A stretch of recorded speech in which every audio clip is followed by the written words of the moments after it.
Historia de la humanidad, ahora somos capaces de destruirnos a nosotros mismos como especie. La bomba lo cambió todo. Fue el detonante de la Guerra Fría. En Estados Unidos tenían que estar en alerta máxima. Esta es una alerta del mando aéreo. La bomba provoca algunas de las peores tensiones psicológicas de nuestra historia. Escalada armamentista internacional. Enfrentamientos y momentos críticos. Política, cultura, incluso sexo. Existía una especie de nerviosismo electrizante. ¡Fuego! Se crearon industrias para su fabricación. La energía atómica abre nuevos horizontes. Nuevas cámaras, películas y técnicas diseñadas para fotografiarla. Ahora, gracias a la última tecnología para restaurar las películas originales, podemos ver el increíble poder de este artefacto de otra forma. Una tecnología que cambió la existencia de la humanidad para siempre. La bomba ha desaparecido de la imaginación del público, pero aún sigue ahí. Aún seguimos viviendo bajo su sombra. A todo el mundo le afecta, es imposible esconderse. Es un problema medioambiental, es un problema político, es un problema moral. Es el problema más importante al que nos enfrentamos. La bomba.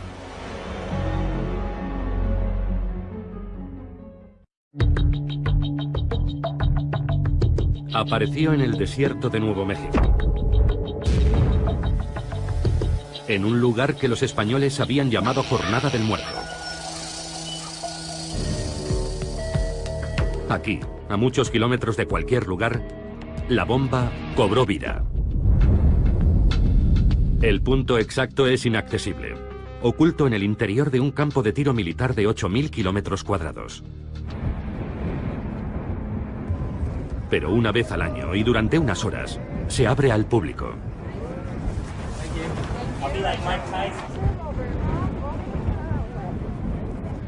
Los visitantes llegan de todas partes, como peregrinos a un santuario, para posar en el punto exacto donde comenzó la era nuclear. Aquí comenzó la era moderna. Es eso, un punto de inflexión. Es la zona cero, donde ocurrió todo. Sí, eso lo cambió todo.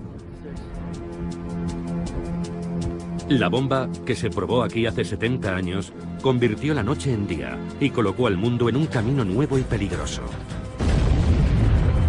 Fue el comienzo de más de 1000 explosiones nucleares a lo largo de 5 décadas. Prueba tras prueba, en paisajes desiertos e islas diminutas. Una guerra fría que conduciría al mundo al borde del abismo, produciendo un gigantesco arsenal de bombas, la mayoría de las cuales podrían destruir en un instante una ciudad y mucho más. 60.000 armas nucleares entre Estados Unidos y la Unión Soviética. Si algo hubiera salido mal, las consecuencias habrían sido catastróficas, no solo para una u otra nación, para toda la humanidad. Tan trascendente como el descubrimiento del fuego, la bomba marca una línea divisoria entre todo lo que existió antes y todo lo que llegó después. La guerra nuclear podría ser el fin de la civilización. Fue un cambio milenario en la historia de la humanidad. El mundo estaba amenazado.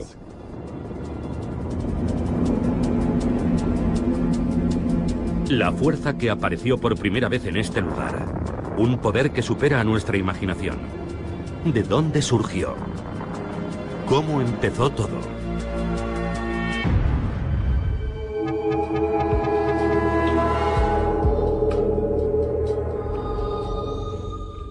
La comprensión sobre el funcionamiento del mundo sufrió una auténtica revolución.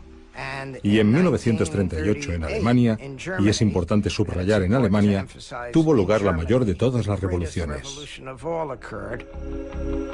En Berlín, dos químicos alemanes, Otto Hahn y Fritz Strassmann, descubren que el uranio bombardeado con neutrones crea una nueva sustancia, el bario. No tienen ni idea de por qué, pero una amiga, la física Lise Meitner, se da cuenta rápidamente. Han dividido el átomo de uranio. Lo que ella llama la fisión nuclear. Meitner publica sus conclusiones en la revista Nature. La noticia empieza a difundirse entre la comunidad internacional de físicos. Las implicaciones del descubrimiento fueron evidentes para todos los físicos. Con una pequeña cantidad de material podías producir una cantidad enorme de energía. El momento no podía ser peor. La Alemania nazi se encuentra en su punto álgido. Adolf Hitler está a punto de iniciar la Segunda Guerra Mundial.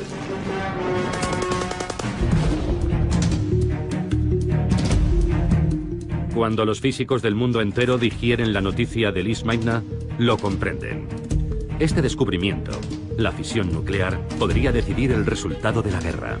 El uranio es fisible, bombardeado con un neutrón, produciendo una enorme cantidad de energía. Mucha energía. según la ecuación de Einstein. E igual a mc cuadrado. Cualquier físico sabía En todo el mundo.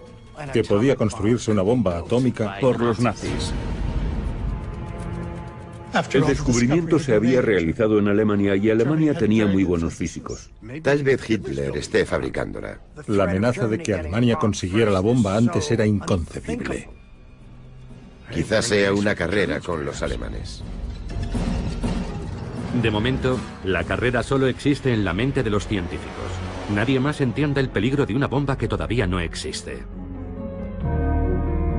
El físico Leo Szilard está convencido de que la única forma de detener a Hitler es conseguir la bomba antes que él. Szilard escribe una carta, una advertencia sobre el peligro de la bomba atómica nazi. Szilard pensó que la mejor estrategia era conseguir que Einstein, el famoso científico, firmara una carta para el presidente Roosevelt, para que se pusieran en marcha. La carta de Szilard y la fama de Einstein logran su objetivo. El presidente Franklin Roosevelt autoriza un proyecto para investigar con uranio.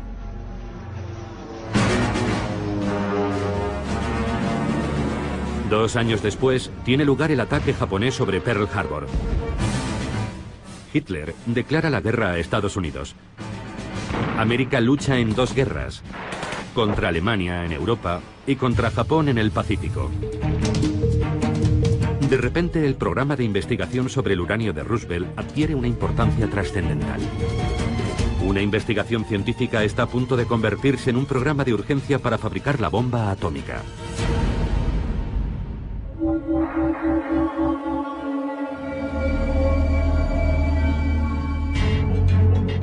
La bomba tenía sus raíces en muchos lugares, todos ellos controlados por el Cuerpo de Ingenieros del Ejército de Estados Unidos. En este edificio de Broadway, Nueva York, los ingenieros instalaron una oficina. En el piso 18, empezó a tomar forma el mayor proyecto científico gubernamental de la historia. Para mantener su verdadero propósito en secreto, el proyecto es bautizado igual que el distrito en el que está ubicado, Manhattan. Al final, más de 500.000 de personas habrían trabajado para el proyecto Manhattan. Y todas ellas serían dirigidas por este hombre, Leslie Richard Groves, ingeniero del ejército. Groves había dirigido la construcción del Pentágono y de los campos de internamiento para japoneses estadounidenses. Ahora espera impaciente un nuevo paso en su carrera, un destino en el frente del Pacífico. Pero Groves recibe una sorprendente orden de su superior. Tengo un proyecto para ti. Y Groves comprende de qué se trata. Oh, no, eso no. Groves esperaba ir al frente y está muy decepcionado. El desarrollo de una bomba imaginaria basada en unas partículas invisibles que quizá nunca funcione parece un callejón sin salida para su carrera. Pero haces lo que te dicen y lo haces con todas tus capacidades. Puso el pie en el acelerador y nunca lo levantó. Pero antes negoció un ascenso. Les dijo, tendré que ser general. Los científicos no me respetarán si soy coronel. Y se pone manos a la obra. Viernes, día 1. Compra 1.200 toneladas de mineral de uranio. Sábado. Negocia la calificación especial de máxima prioridad para el proyecto. Lunes. Se reúne con Vannevar Bush, el asesor científico del presidente. Miércoles. Viaja a Tennessee. Compra 56.000 acres de tierra para sus fábricas. Después visita universidades y se reúne con científicos. Columbia, Harold Urey.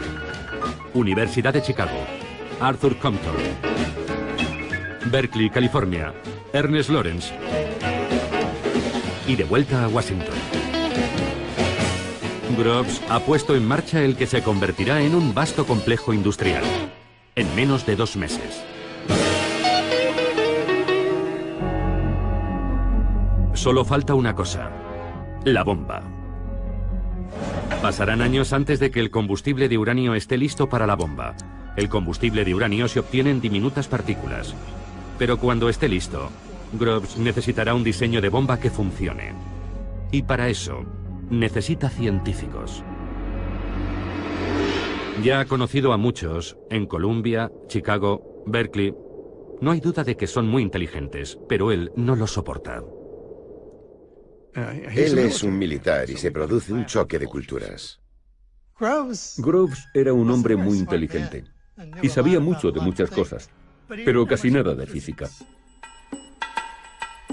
Y también era muy susceptible con la gente que le menospreciaba porque tenía doctorados que él no tenía. Intelectuales. Él piensa que esos tipos viven en las nubes, que no son muy prácticos y que políticamente son, en su gran mayoría, sospechosos. Hablan demasiado. ¿Qué pasa con la seguridad? Todo esto es alto secreto y ellos van chismorreando por todas partes. Tendrá que mantenerlos controlados. Groves necesita un científico con el que pueda trabajar. Alguien capaz de convertir las teorías en una bomba funcional. Y de dirigir un laboratorio. Y de manejar un equipo formado por las mentes más brillantes y caprichosas jamás reunidas en un solo lugar. Desoyendo el consejo de los físicos más veteranos de Estados Unidos, Groves elige a Robert Oppenheimer. ¿Oppenheimer? Oppenheimer dirigía seminarios para graduados de 15 personas, nada más. Ni un puesto de hamburguesas. Carecía de experiencia administrativa. El equipo de seguridad de Groves se oponía a Oppenheimer. Estaban horrorizados. Su mujer es comunista, su hermano es comunista, su cuñada es comunista. Aún así, el sensato general ve algo que le convence en este brillante soñador. Oppenheimer era muy bueno explicando las cosas. Y explicaba todo de una forma tan maravillosa y respetuosa al general Groves que éste simplemente quedó deslumbrado y pensó, este es mi hombre. Fue una decisión brillante y muy perspicaz. Oppenheimer comprendía mejor que nadie lo que se necesitaba hacer. Y Oppenheimer vio en Groves algo absolutamente esencial. La habilidad de Groves para conseguirle todo lo que deseara. Cualquier persona, cualquier recurso, lo que fuera. El general Leslie Groves y el doctor Robert Oppenheimer, aun siendo completamente opuestos y cada uno de ellos un virtuoso a su manera, juntos estaban hechos para este momento. Estaban muy unidos y ambos vieron en el otro lo que yo llamo su camino a la inmortalidad.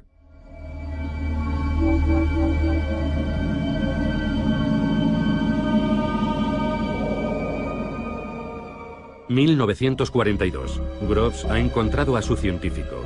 Ahora necesita un tipo especial de uranio, el 235, el único material que puede producir una explosión atómica. El uranio natural, el uranio 238, no sirve. Y ese es un gran problema. El uranio que se extrae de la Tierra solo contiene un 0,7% de uranio 235. Así que teníamos que separar el U-235 del U-238 y no puedes hacerlo mediante la química porque todo es uranio.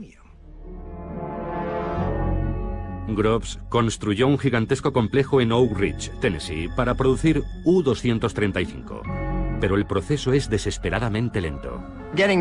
Obtener U-235 en cantidades diminutas no es difícil, pero como tienes que hacerlo átomo a átomo, es una enorme tarea.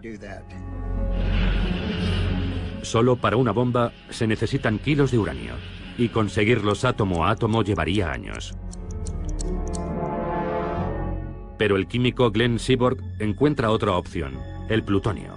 Puede producirse más rápidamente que el uranio en un reactor nuclear. Groves ordena construir otro complejo en Hanford, Washington, reactores para producir plutonio. Pero todo eso lleva su tiempo. Y las dos guerras van muy mal. En el Pacífico, los japoneses invaden Filipinas y obligan a 60.000 prisioneros de guerra débiles y hambrientos a caminar 100 kilómetros sin apenas comida y agua. Es la marcha de la muerte de Bataan. Si te detenías, te mataban. Si no podías dar un paso más, morías. ¿Y cómo te mataban? O te atravesaban con la bayoneta, o te disparaban, o te decapitaban. Dependía de cómo se sintieran.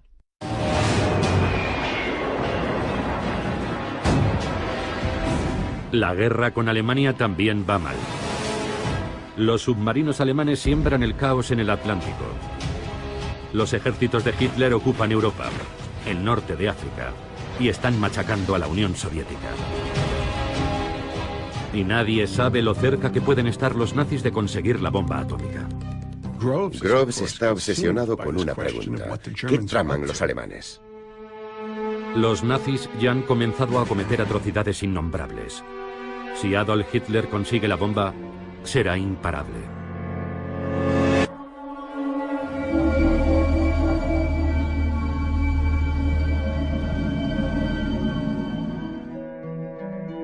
La bomba había nacido en la mente de los hombres.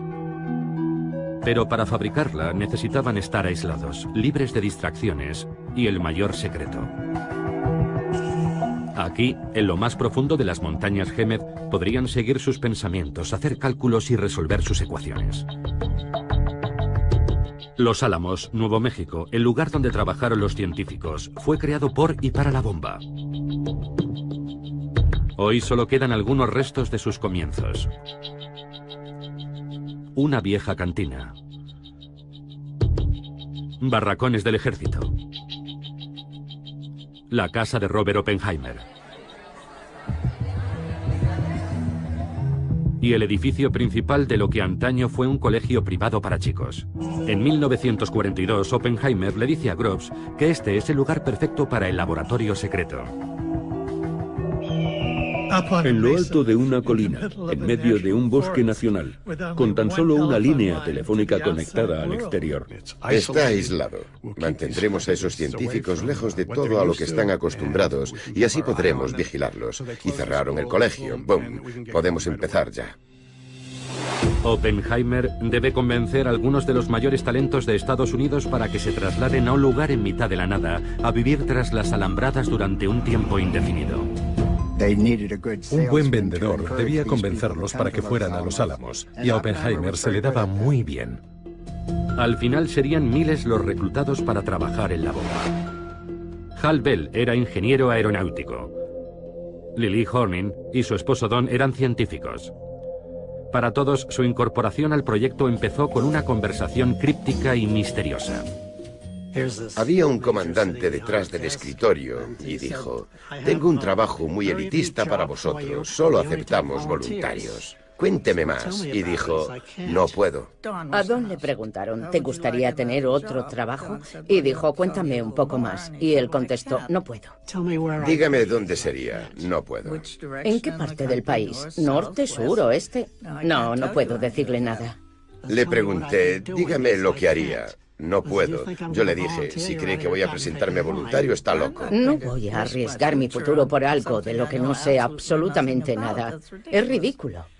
Y me dijo: Hornin, ¿has visto esos carteles en la oficina de correos en los que el tío Sam te señala con el dedo? A Don le pareció muy sensiblero, pero recibimos el mensaje. Al día siguiente estaba de camino a Oak Ridge. Sin embargo, incluso en mitad de una emergencia nacional como aquella, algunos activos son ignorados. Las mujeres de los Álamos llevaban los colegios, las bibliotecas, hacían gran parte de los cálculos, pero aquel era un entorno masculino. Algunas mujeres trabajaban como mecanógrafas y operadoras, pero entre los más de 400 científicos, menos de 10 eran mujeres. Lily Hornin era una de ellas. ¿Eres rápida escribiendo a máquina? Les dije, yo no escribo a máquina. ¿Y por qué crees que puedes trabajar aquí? Les dije que era licenciada en química con una maestría y un año de experiencia. Al final me ofrecieron un trabajo en el departamento de química.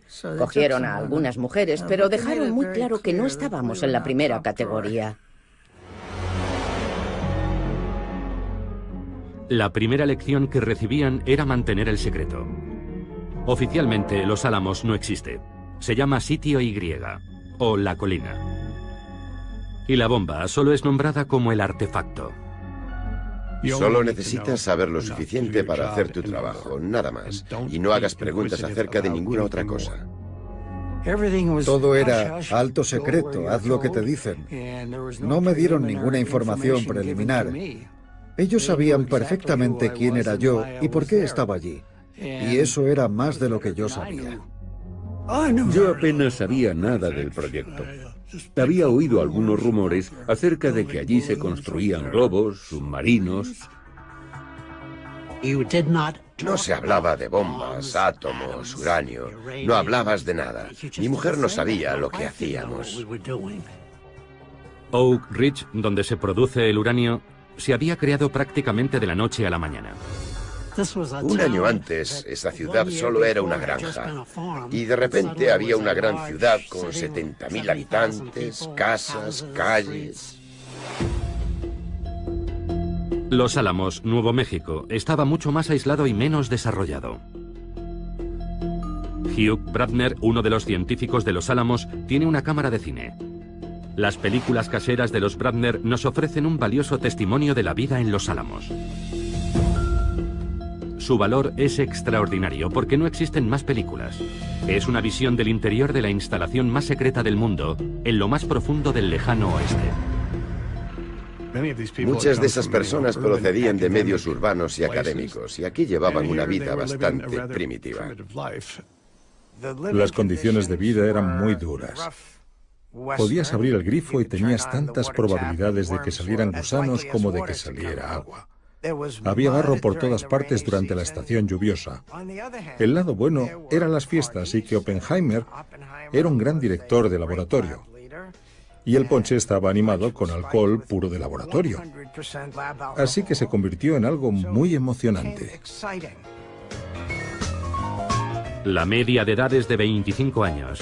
Y todos saben que su trabajo quizás sea lo único que pueda evitar una bomba atómica nazi. Yo llegué a Estados Unidos a los 12 años desde la Alemania de Hitler. Y mi motivación tenía mucho que ver con eso. A todos les dijeron que podían acortar la guerra con sus esfuerzos y era todo lo que necesitaban saber. En la primavera de 1944 ya tienen un diseño. Se parece a un cañón.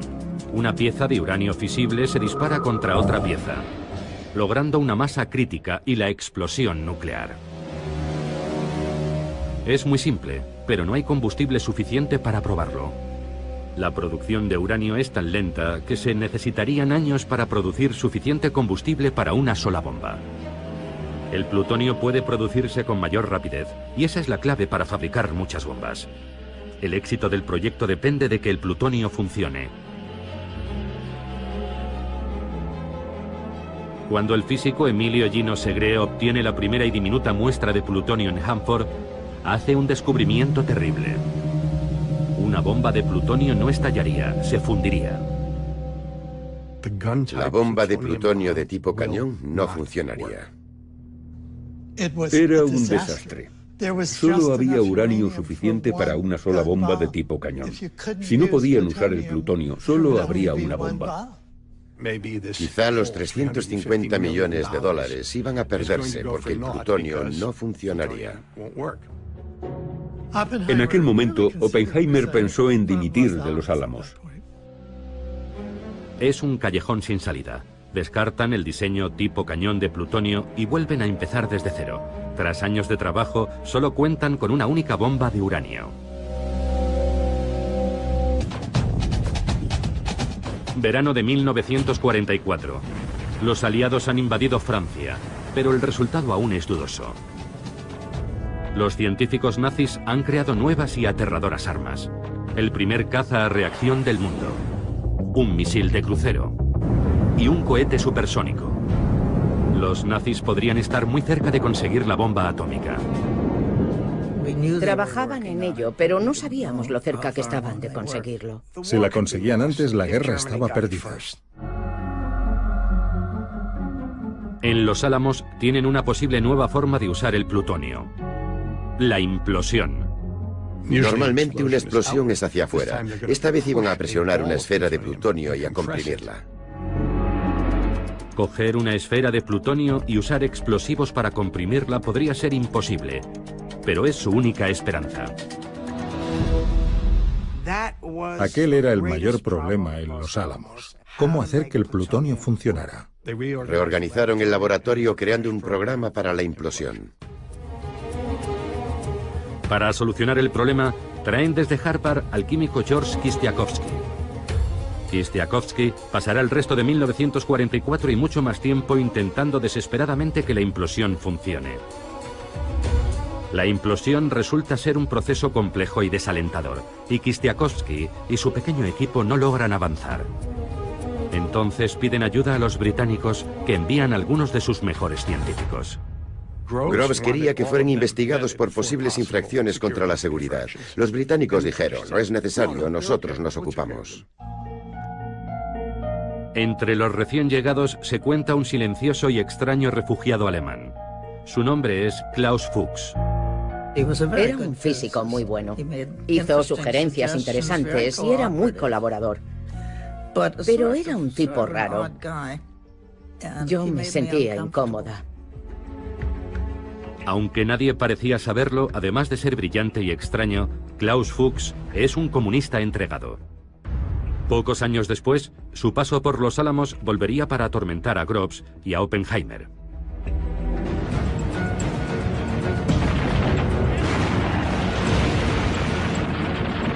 A comienzos de 1945, la guerra en Europa se encuentra en sus últimos meses. La Alemania nazi está siendo aplastada por estadounidenses, británicos y franceses en el oeste, y soviéticos en el este. En Los Álamos, el diseño de la bomba de uranio de tipo cañón está terminada, y solo falta el uranio. En verano habrá suficiente para una sola bomba. En cuanto a la bomba de plutonio, siguen trabajando en la implosión. Entonces, en abril, sucede la tragedia. Cuando supieron que su presidente había muerto, la gente corriente preguntó a la señora Roosevelt, ¿qué podemos hacer para ayudar? Ahora la máxima autoridad sobre la bomba recae sobre el nuevo presidente Harry Truman. Mis obligaciones y responsabilidades son claras, y las he asumido. Pero hay una enorme responsabilidad que no está nada clara. Increíblemente, Truman nunca ha oído hablar de la bomba. Acepta una responsabilidad de la que nunca había oído hablar. Roosevelt no se lo había contado. Truman, el vicepresidente, durante 82 días, solo se había reunido una vez con Roosevelt para hacerse una fotografía. Por cierto, estás al mando de un proyecto que podría terminar con la civilización. Muchas gracias. En mayo, Alemania se rinde. La guerra en Europa ha terminado. Hitler y el miedo a la bomba nuclear nazi, las dos razones por las que nació el proyecto, han desaparecido.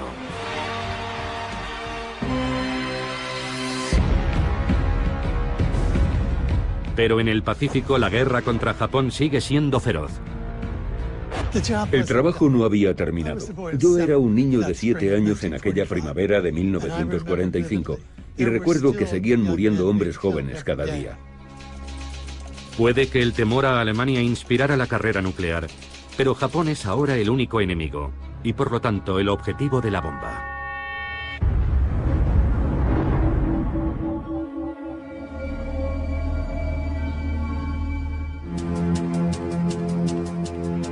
La primera bomba se llamó el artefacto. 3 años y 2.000 millones de dólares después, lo conseguían. Una esfera de 2 metros llena de baterías, componentes electrónicos, explosivos, cubierta con cables para detonarla y medir lo que pasaría. En su interior, una esfera de plutonio del tamaño de una naranja, el núcleo. Si funciona, el mundo nunca volverá a ser el mismo. Todo se decide en un ensayo en el desierto de Nuevo México. Nombre en clave Trinity. Julio de 1945. Llevan meses con los preparativos, construyendo caminos, refugios y búnkeres, kilómetros de cables. Es el mayor experimento científico de la historia. Si funciona, será la primera explosión atómica en el mundo. No tienen ni idea de lo que puede pasar. Necesitan medir, registrar, fotografiarlo todo. Niveles de radiación, ondas expansivas, temperaturas, todo se desconoce y debe documentarse.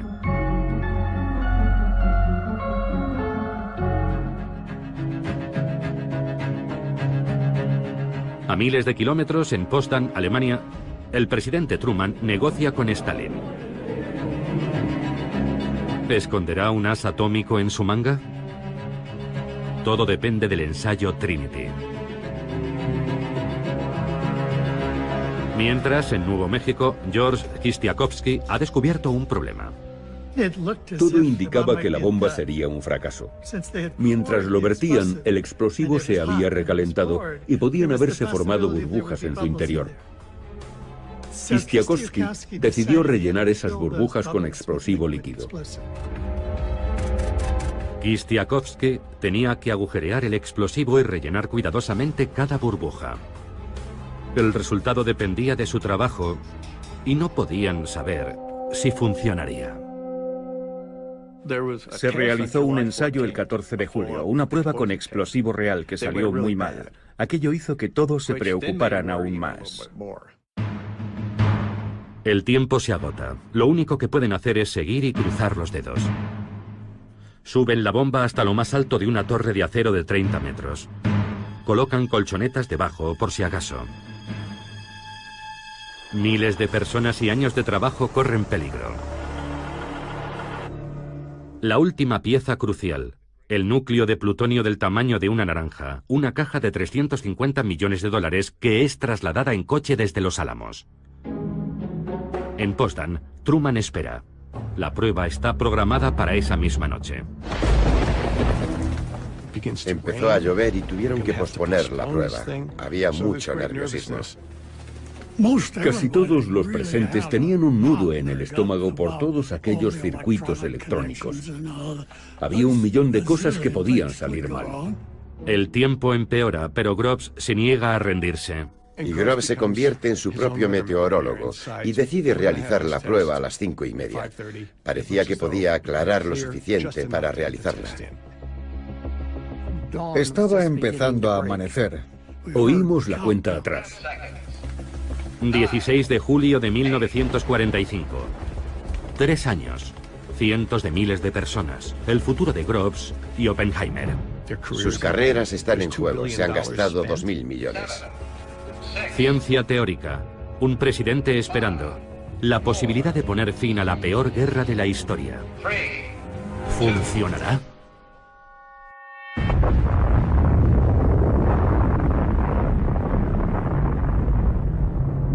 El mundo nunca volverá a ser el mismo. Ninguno de los allí presentes lo olvidará jamás. No podía creer que lo hubiera visto con los ojos cerrados. Fue la visión más increíble que he visto en toda mi vida. Al principio era de un resplandeciente color blanco y amarillo.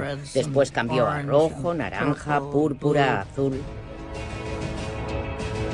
Yo estaba allí de pie con la boca abierta. El ingeniero Jack Abbey había llevado su cámara. Abrí el diafragma al máximo. La instantánea de Jack Abbey es la única fotografía en color correctamente expuesta de aquella noche. Había comenzado una nueva era. La bomba está a punto de cambiarlo todo. Debo reconocer que no sentí nada especial, salvo una gran alegría porque había sido un gran éxito. Solo mucho después empezamos a pensar más sobre aquello. El artefacto funcionó. Y el plutonio llegaba en abundancia a los Álamos desde los reactores de Hanford. Groves sabe ahora que pueden fabricar bombas de implosión tan rápido como se produzca plutonio. En Potsdam, Truman recibe la noticia. ¿Qué hacemos con los rusos ahora? ¿Se lo decimos? ¿Qué va a pasar después de la guerra? Truman le dice a Stalin que Estados Unidos tiene una nueva y poderosa arma. Stalin apenas se inmuta, porque ya lo sabe. Klaus Fuchs se lo ha ido contando todo a los soviéticos. Stalin y sus colaboradores más próximos estaban muy bien informados sobre los progresos del proyecto Manhattan. Y en parte por eso, en Potsdam, Stalin se limitó a mirarlos y no dijo nada.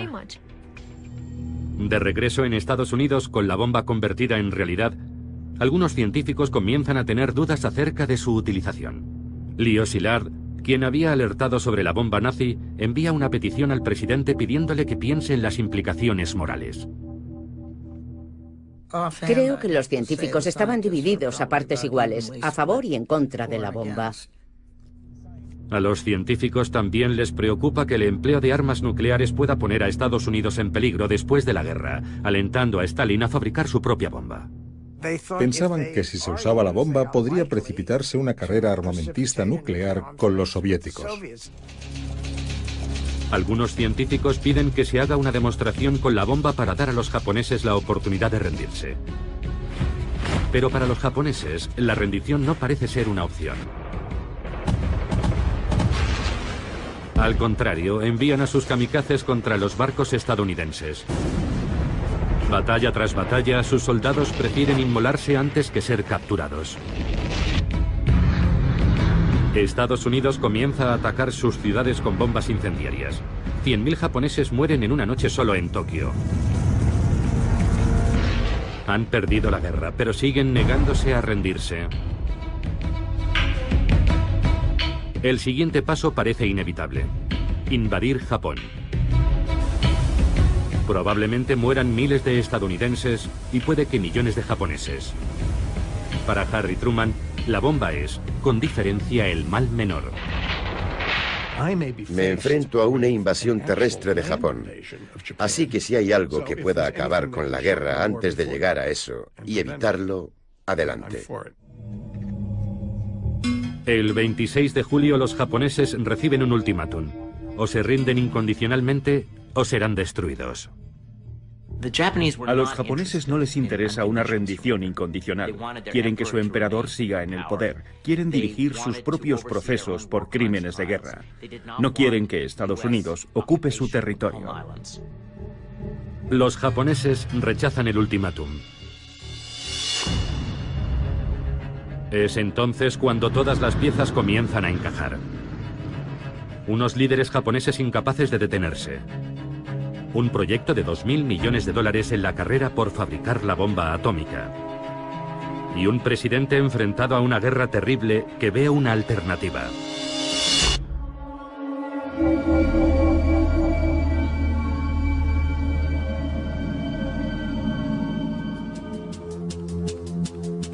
Lo que sucede a continuación, el lanzamiento de 2 bombas atómicas sobre Japón en agosto de 1945, se convertirá en la decisión más controvertida de Estados Unidos. Increíblemente, 70 años después, las evidencias sugieren que en realidad el presidente nunca dio la orden. Quizá una vez fabricada la bomba, fuera más difícil detenerla que lanzarla.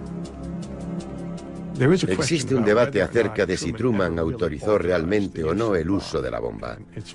Y mi opinión es que él nunca lo hizo, que la inercia era tan grande que Truman, nuevo en el cargo, decidió no interferir con los planes en curso. En la isla Tinian, en el Pacífico, la bomba de uranio apodada Little Boy está lista. No se ha probado, pero es tan sencilla que están seguros de que funcionará. La bomba es cargada en el B-29 Enola Gay. El 6 de agosto, pocas horas antes del amanecer, despega el bombardero. Volará 2.500 kilómetros a través de la noche. A las 8:15 de la mañana, lanza la bomba sobre Hiroshima. La bomba es ahora dueña de su destino. Cuando llega a los 600 metros, explota. La bola de fuego de 500 metros de radio alcanza una temperatura de 10.000 grados. Todo lo que está cerca de su centro se volatiliza. La onda expansiva destruye edificios, arrasándolo todo a su paso. Prácticamente todo, en un radio de 2 kilómetros, queda completamente destruido. Solo están en pie algunas estructuras de hormigón. Allá donde algo o alguien absorbe el calor, queda una sombra.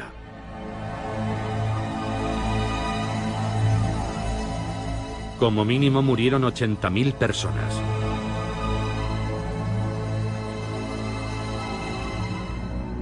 Otros bombardeos habían matado a más gente. La novedad de Hiroshima es lo fácil que ha sido. Un avión. Una bomba. A pesar de todo, incluso después de aquello, los japoneses no se rinden. La conmoción tras la primera bomba no fue suficiente.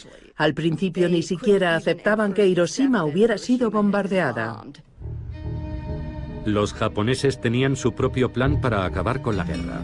Mantenían conversaciones secretas con los soviéticos, con la esperanza de que los rusos rompieran su acuerdo con Estados Unidos. Querían una rendición condicional. 2 días después, la Unión Soviética declara la guerra a Japón. Las negociaciones que esperaba Japón para una rendición condicional están rotas. Aún así, sigue sin haber señales de rendición. El nivel de resistencia en el gobierno japonés era muy difícil de entender. Era muy grande. En Tinian, los soldados preparan la siguiente bomba, apodada Fat Man, mientras el presidente Truman se dirige a la nación. Si no aceptan nuestras condiciones, pueden esperar una lluvia de destrucción desde el aire como la que nunca se ha visto en esta tierra. El 9 de agosto despega un B-29 con la bomba Fat Man a bordo. El objetivo es Kokura. Pero las nubes ocultan Kokura y el avión cambia de rumbo hacia un objetivo alternativo. Miles de personas se han salvado gracias a la nubosidad. Otras morirán en su lugar. La segunda ciudad alcanzada por la bomba atómica no será Kokura, sino Nagasaki.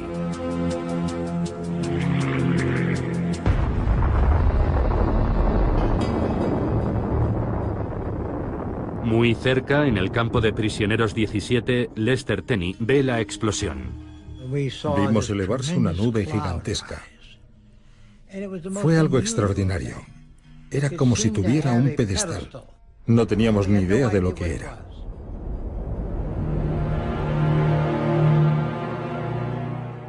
$70.000 personas murieron. Pero a pesar de la invasión soviética y las 2 bombas, los líderes japoneses seguían negándose a aceptar la rendición. Los rusos les invaden y aún así no se rinden. Cuando lanzan la segunda bomba, el emperador decide rendirse. Incluso entonces el ejército japonés se niega. Nada habla a favor de los japoneses. Nada. El emperador y sus consejeros despreciaban totalmente las vidas de los ciudadanos que se habían perdido. Les traía sin cuidado el sufrimiento que estaba padeciendo su pueblo. Mientras los líderes japoneses intentan tomar una decisión, Groves planea más ataques nucleares. Las órdenes relativas a las bombas son seguir usándolas en cuanto estén listas. Esa es una frase muy importante, es decir, lanzar otra bomba tras Nagasaki si es necesario, y otra bomba después de esa si es necesario, y otra después. Lanzarán bombas atómicas tan pronto como sean construidas, 3 o 4 al mes. Al final Truman dijo, basta, ni una bomba más hasta que el presidente lo autorice. Por fin, un día después de Nagasaki, Japón acepta rendirse con una condición: conservar a su emperador. Esta tarde he recibido la rendición incondicional de Japón. Truman la acepta, pero la califica de incondicional. Esa era la esperanza de Japón, una rendición condicional para tener algo que decir en cómo sucedería. En el campo de prisioneros de guerra 17, los prisioneros notan que pasa algo, pero no saben qué. Lester Tenney hace un osado experimento: hablar con un guardia sin hacerle una reverencia. Si veías a un soldado japonés a 2 calles de distancia, tenías que detenerte, ir hacia él y hacer una reverencia. O te golpeaban. Yo salí y vi a un soldado japonés muy cerca. Me acerqué a él y en mi mejor japonés le dije: "Konnichiwa, Tomodachi". Y no me paré ni le hice la reverencia. Él se puso en posición de firmes y 5 o 6 segundos después se inclinó ante mí. Se inclinó ante mí. La guerra ha terminado. La guerra había terminado. Así de fácil. El 2 de septiembre de 1945, Japón firma los documentos de su rendición. La Segunda Guerra Mundial ha terminado. La guerra había terminado. Nos sentimos muy aliviados. Es oficial, la guerra ha terminado y la victoria es nuestra.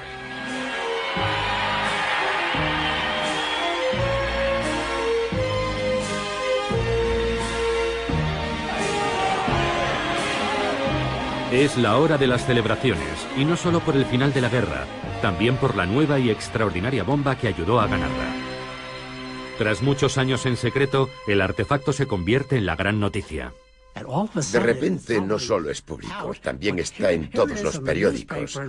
Compré media docena de periódicos de todo tipo, pero fue un auténtico shock. Es una era completamente nueva, la era atómica, con una historia propia sobre su génesis. Ciudades secretas, fábricas gigantescas, el genio y el general pasan a formar parte de la cultura popular. Y la prensa enloquece. La era atómica entra en el umbral de la historia. Y se descubre el pastel. ¿Qué opina de la bomba a Japón? Era nuevo. Un invento americano. Jóvenes y brillantes científicos son llamados a filas. El laboratorio de los Álamos. Un laboratorio secreto en Nuevo México y trabajo, trabajo y más trabajo. Aquí está, general. Plutonio. Plutonio. Uranio. Liberando una fuerza inimaginable. La energía básica del universo. Y en el centro de todo, Oppenheimer. El padre de la bomba atómica. Un hombre famoso en Estados Unidos. Más que Einstein. El triunfo de la bomba. Ganar la guerra con la ciencia parece la historia perfecta del éxito americano. Menos mal que se lanzó, acabó con la guerra, salvó vidas. Fin de la historia.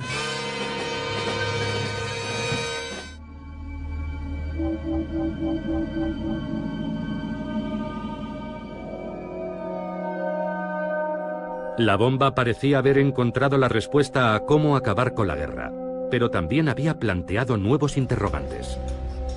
La primera pregunta fue, ¿cuándo conseguirán los soviéticos una bomba? ¿Cuándo tendrán su bomba? A los que alertaron sobre el peligro de que Hitler fabricara la bomba, les preocupaba una carrera armamentista nuclear entre Estados Unidos y la Unión Soviética para fabricar las bombas más grandes y potentes. Pero era demasiado tarde. La carrera había comenzado cuando Stalin vio las fotografías de Hiroshima. De repente el proyecto sobre el papel se convirtió en realidad y las posibilidades destructivas de la bomba habían quedado claras. Los soviéticos se sentían muy vulnerables y aquello espoleó a Stalin. Tras los bombardeos de Hiroshima y Nagasaki, Stalin crea un programa urgente para crear un arma nuclear soviética. Los soviéticos tienen una inapreciable ventaja gracias al espionaje. No uno, sino 2 científicos de los Álamos eran espías. Klaus Fuchs, que era alemán, y otro estadounidense, Ted Hall, un estudiante de posgrado en Harvard. Disponer de 2 fuentes independientes en el interior de los Álamos fue un éxito increíble de su espionaje. Imaginemos cuando Apple estaba diseñando el iPhone y que los competidores de Apple tuvieran dos personas en la sala con Steve Jobs, observando el trabajo de Steve Jobs, intentando resolver los diferentes problemas y errores. No necesitarían cometer los errores de Jobs. Eso es lo que hace a Fuchs y Hall tan valiosos y extraordinarios en la historia del espionaje y en la historia de la ciencia. En Estados Unidos, nadie sabe lo cerca que están los soviéticos de conseguir la bomba.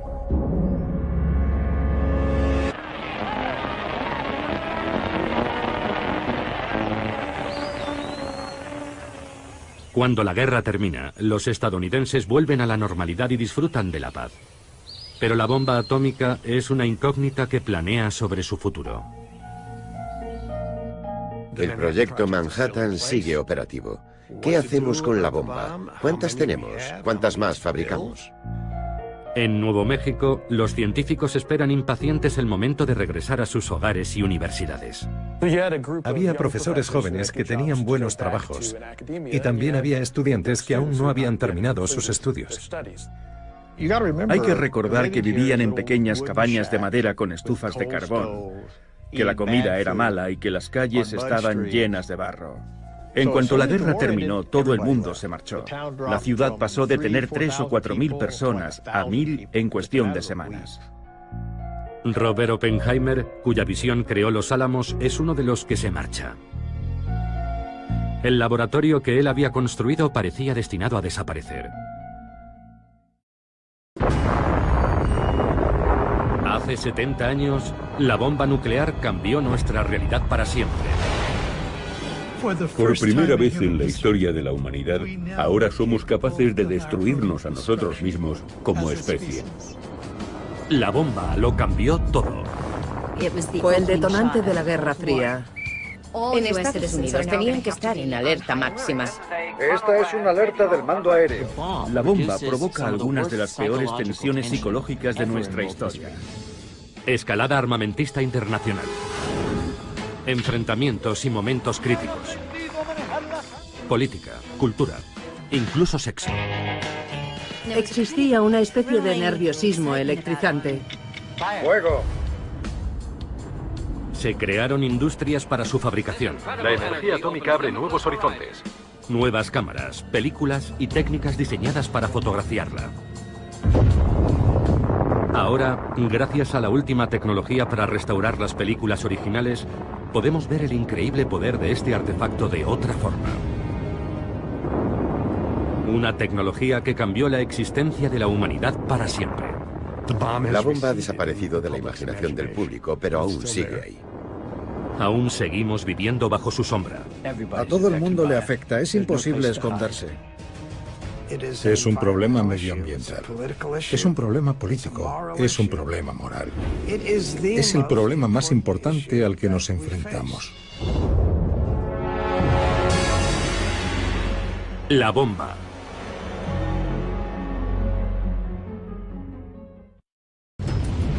En el verano de 1945, Trinity, Hiroshima y Nagasaki abrieron la puerta a una nueva era.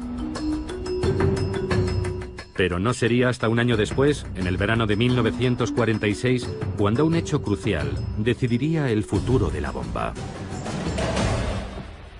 Estamos aquí para escoger entre los vivos y los muertos.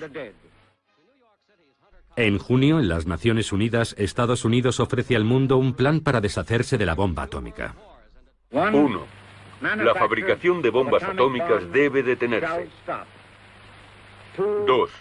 Todas las bombas existentes serán destruidas en cuanto se firme el tratado. Estados Unidos renunciará a sus bombas atómicas si el resto de los países se compromete a no construirlas y aceptan las inspecciones. Es lo que se conocerá como confiar pero verificar. Los soviéticos se niegan a aceptar nada a menos que Estados Unidos desmantele su arsenal. La batalla para salvar a la humanidad de su propia destrucción sigue detenida. Es más tarde de lo que pensamos y aún no hay un acuerdo. El debate prosigue. En junio de 1946, la carrera armamentista nuclear está a punto de explotar. El tiempo se mide en segundos. 5, 4, 3, 2, 1, ¡fuego! Pocas semanas después, Una bomba atómica envía al fondo del océano a una gran flota de buques de guerra. Hoy, esos barcos siguen en el mismo lugar en el que se hundieron, en el atolón de Bikini. Allí, en julio de 1946, por primera vez, el público está invitado a presenciar una explosión atómica. El ejército estadounidense descubrirá su vulnerabilidad ante su propia bomba. El futuro de los Álamos quedará garantizado. Todo ello como resultado de un acontecimiento llamado Crossroads, encrucijada. Crossroads es la idea de este hombre. Louis Strauss, o Strauss, como le gustaba que le llamaran.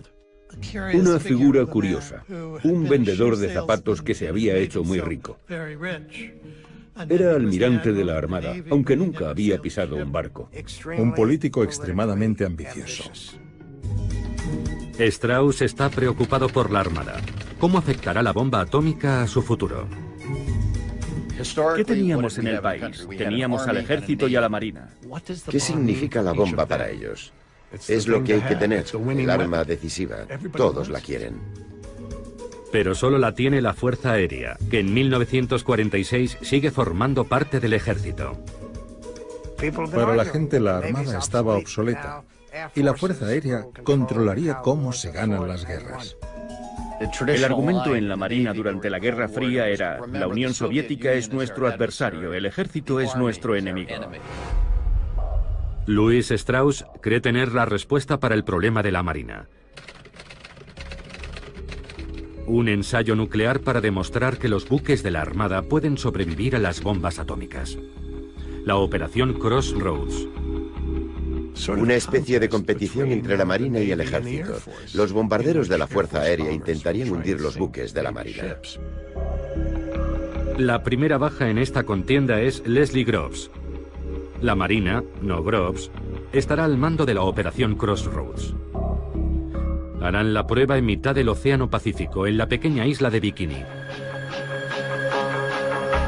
La Marina desaloja a los habitantes y reúne a la flota que hará de blanco.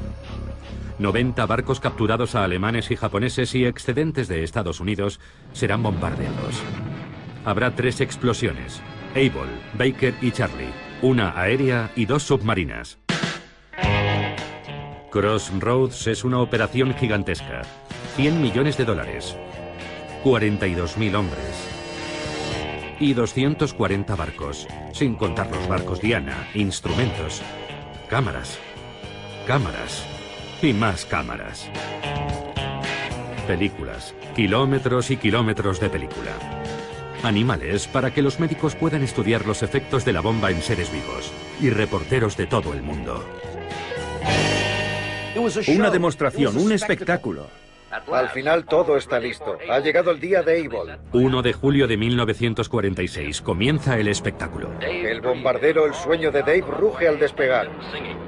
Para la primera prueba, Able se lanzará la bomba desde un avión. La escotilla de lanzamiento se abre. El avión se aproxima y lanza la bomba.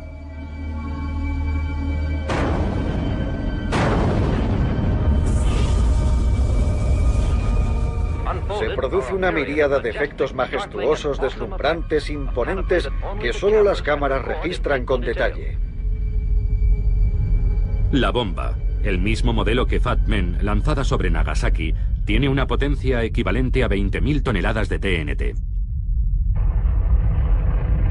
B-17 no tripulados, dirigidos por control remoto, se aproximan al hongo nuclear para hacer mediciones. Es la primera explosión nuclear presenciada por el público. Pero el público está a 30 kilómetros. Y tras semejante demostración... El tamaño de la explosión ha sido un poco decepcionante. No podías ver los aviones volando y la primera reacción fue: ¿eso es la bomba atómica? No era para tanto. 3 semanas después, la segunda prueba, Baker. Esta vez la detonación será submarina. Los científicos creen que es una pésima idea. Advierten de que la detonación bajo el agua creará una mezcla explosiva de radioactividad, liberando plutonio suficiente como para envenenar a todas las fuerzas armadas de Estados Unidos. Sabían qué pasaría en una explosión submarina, que contaminaría mucho, pero imagino que Blandy no los escuchó. El almirante de navío William Blandy es el hombre al mando de la operación Crossroads y tiene un problema de relaciones públicas. No soy un playboy atómico como algunos me han llamado. No lanzo esas bombas por capricho personal. Para muchos es un despilfarro. La bomba no iniciará una reacción en cadena en el agua, convirtiéndola en vapor y dejando a todos los barcos en el fondo de los océanos. Hubo una presión tremenda por parte de la Marina para convencer al público de que la prueba merecía la pena. El atolón Bikini y el día Baker. La explosión submarina de la quinta bomba atómica. La bomba y los instrumentos están preparados. A bordo del buque de lanzamiento están en máxima tensión. 5 circuitos de radiocontrol provocarán la detonación en este preludio de la guerra de los botones. 3, 2, 1, fuego.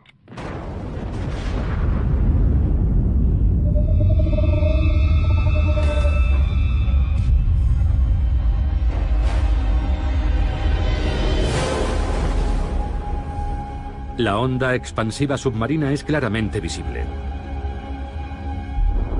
Solo en el primer segundo se elevan en el aire 2 millones de toneladas de agua marina.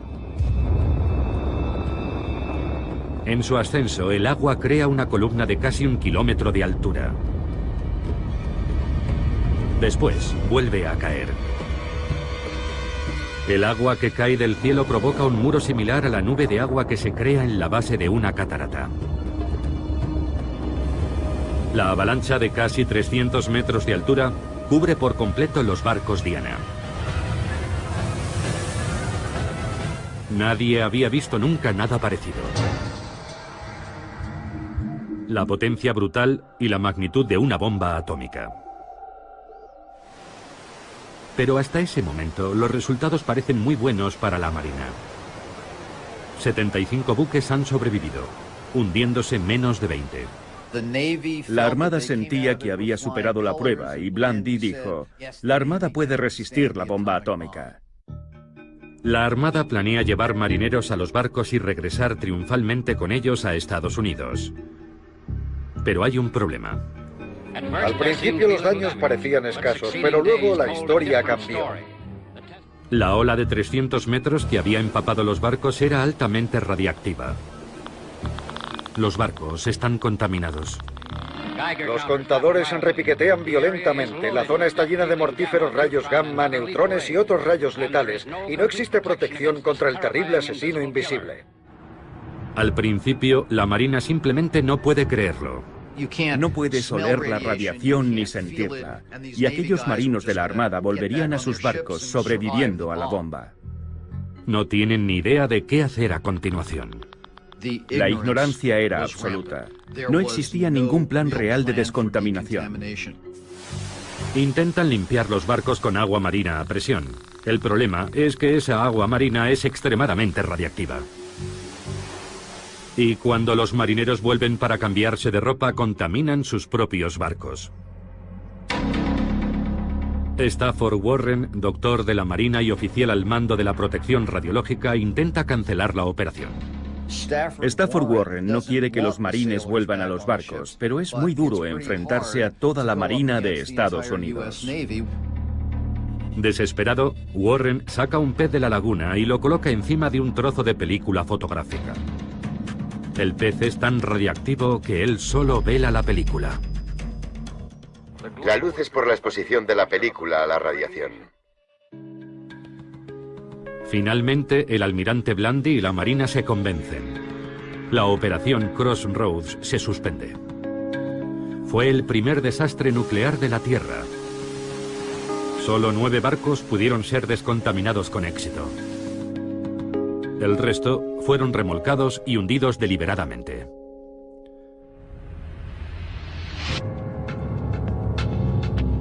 La Fuerza Aérea seguirá siendo de momento la principal poseedora de la bomba. La operación Crossroads resultó ser beneficiosa para los Álamos. Dudo que el laboratorio hubiera seguido operativo mucho tiempo si no hubiéramos tenido un cliente. Pero la Armada nos encargó un trabajo y mantuvo el laboratorio en marcha en momentos de gran incertidumbre. Después de julio de 1946, el laboratorio siguió creciendo, construyendo y probando más y más bombas durante las siguientes décadas.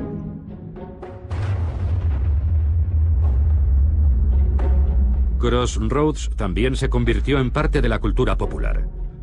Incluso hoy, el lanzamiento Baker continúa siendo la imagen más duradera del poder de la bomba atómica.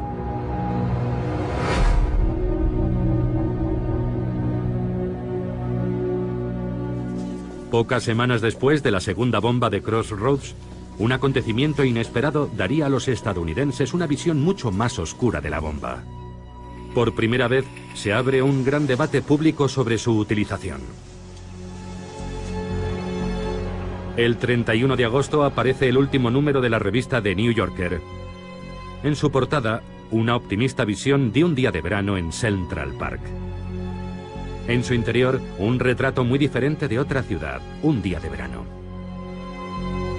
Un solo artículo ocupa todo el número, un reportaje de John Hersey sobre la experiencia de los habitantes de Hiroshima, contada a través de los testimonios de 6 supervivientes. Uno es un sacerdote católico, otra es la viuda de un sastre. Un par de ellos son médicos, son personas con las que un americano puede identificarse.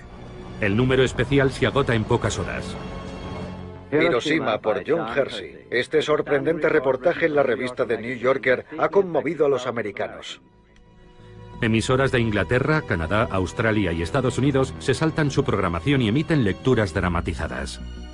Esta crónica del sufrimiento y la destrucción no es una defensa del enemigo, es una advertencia. Lo que les pasó a los habitantes de Hiroshima hace un año podría suceder de nuevo en cualquier parte. Capítulo 1. Un resplandor silencioso.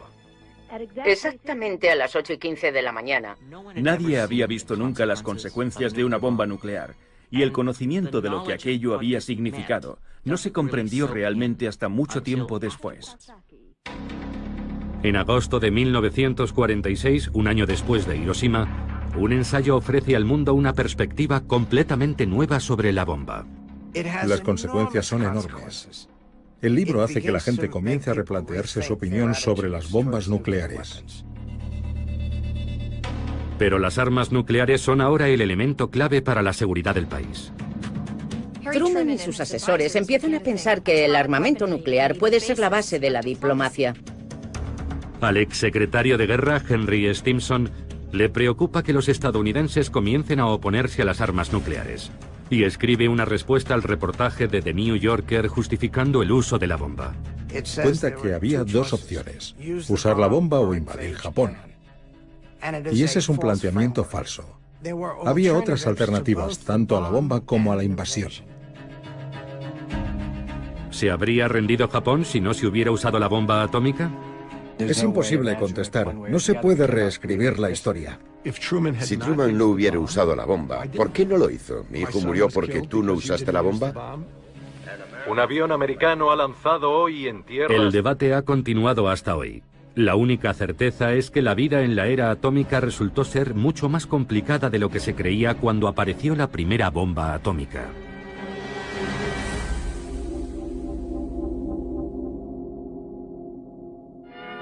Sí, el átomo pronto iluminará nuestras ciudades y nos ayudará a fabricar electrodomésticos más fiables e indispensables. El público visitó la exposición atómica para comprenderlo.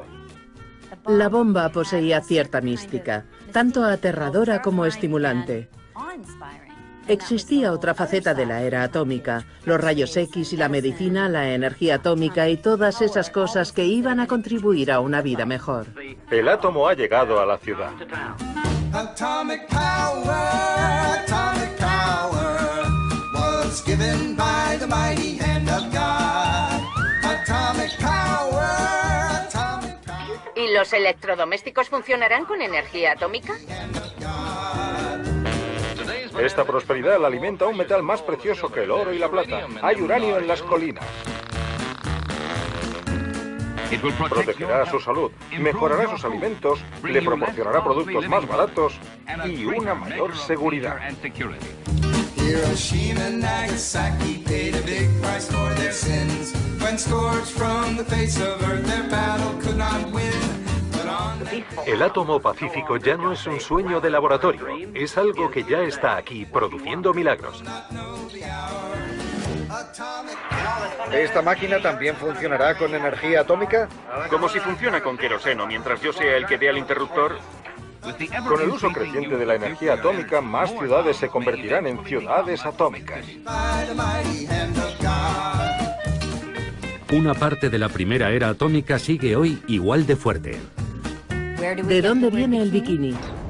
El creador del bañador lo diseñó 4 días después de los ensayos en la isla Bikini, debido a su peligroso potencial explosivo.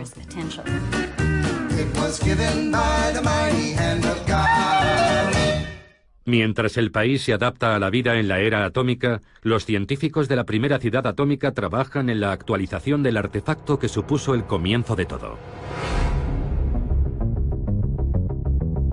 Todas las bombas estadounidenses seguían manteniendo el diseño original de la primera bomba de implosión probada en Trinity y lanzada sobre Nagasaki, Fat Man. Muy pocos imaginan lo rudimentaria que era en realidad. Era un proyecto de feria de ciencias. No se producía en serie, estaba hecha a mano. Los artesanos ensamblaban las piezas, tardaban una semana en construirla. 2 años después de Crossroads, tenían un nuevo diseño que probar. Se realizarían 3 ensayos en la isla del Pacífico de Enewetak. Sandstone era el nombre en clave de la operación. La operación se componía de 3 pruebas, rayos X, Yoke y Zebra, y en cada una se probaría un diseño diferente de bomba. Pero esta vez el público y la prensa no están invitados. 5, 4, 3, 2, 1.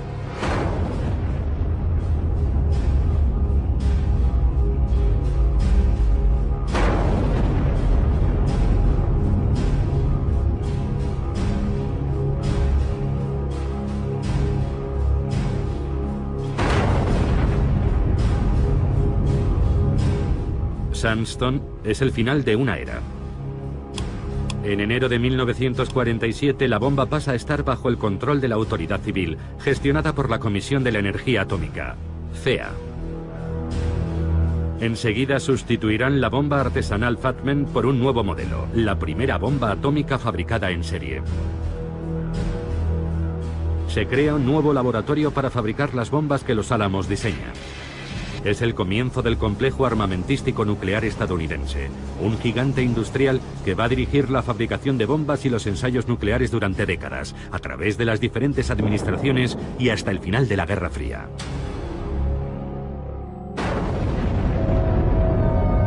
Un año después de Sandstone hay una nueva prueba nuclear. Pero esta vez no es en Bikini, en Enewetak o en Nuevo México. Es en Kazajistán. Ante la inmensa sorpresa de todos, la Unión Soviética probó su primera bomba atómica, y el equilibrio de fuerzas cambió de forma repentina y radical. Probar la bomba atómica en la Unión Soviética era muy importante. Era una cuestión de equilibrio. Si tienes esa posibilidad, te sientes mucho más seguro.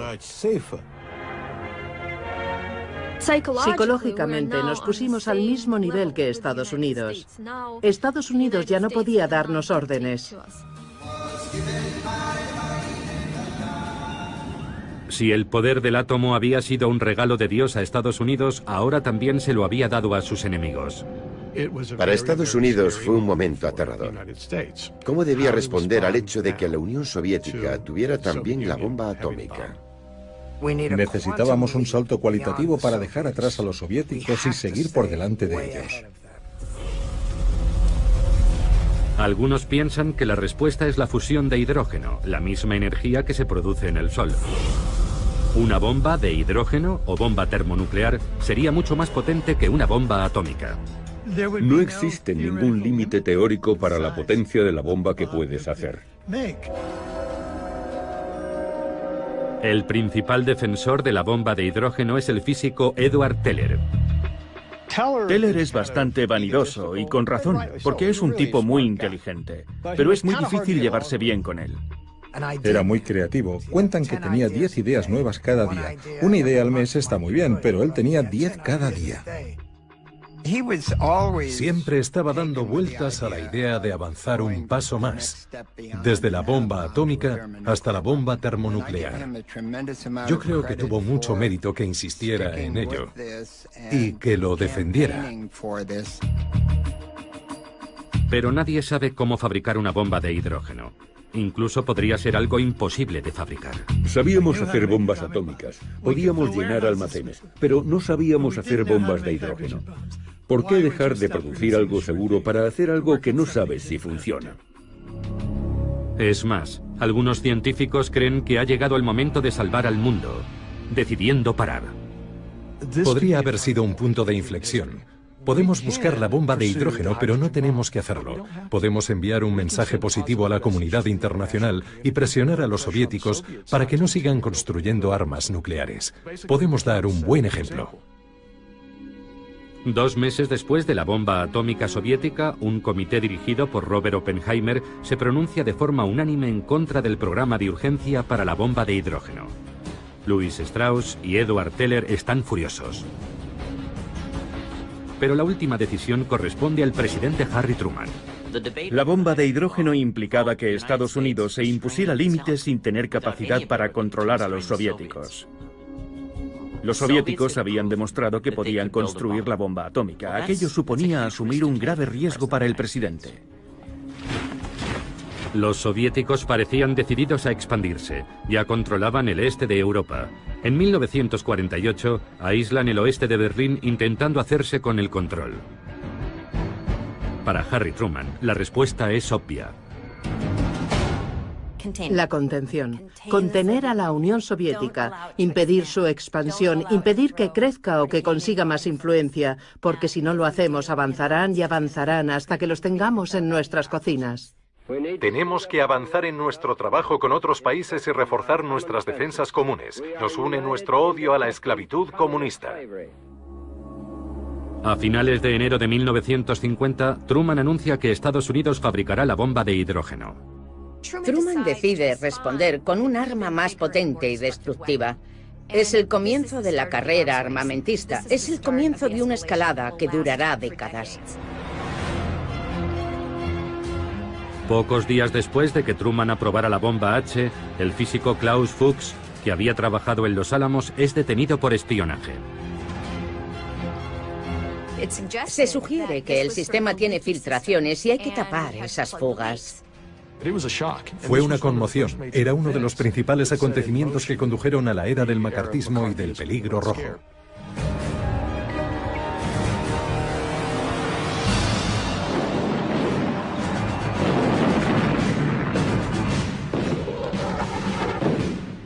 Cinco meses después, el Estado comunista de Corea del Norte, ayudado por la Unión Soviética, invade Corea del Sur, un país aliado. En 2 días los tanques llegarán a Seúl, la capital del país. La Guerra Fría no fue tan fría, fue muy caliente desde el principio. En todas partes se libraban guerras subsidiarias entre Estados Unidos y la Unión Soviética. Cuando la guerra de Corea se complica, Estados Unidos empieza a prepararse para usar la bomba atómica, pero muy pronto descubre un problema. Corea es un país montañoso y existía la preocupación de que las bombas no fueran muy efectivas. Si usábamos la bomba, su capacidad disuasoria podría disminuir ante los ojos de la Unión Soviética. Por eso no se usó en Corea.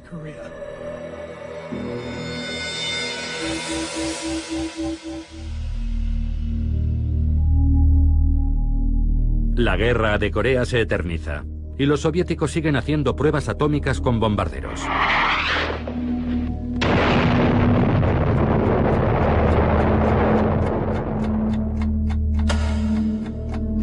Algunos científicos atómicos crearon un símbolo para mostrar lo cerca que estaba el mundo de una catástrofe nuclear, el reloj del apocalipsis. Al principio, la aguja se colocó a 7 minutos de la medianoche.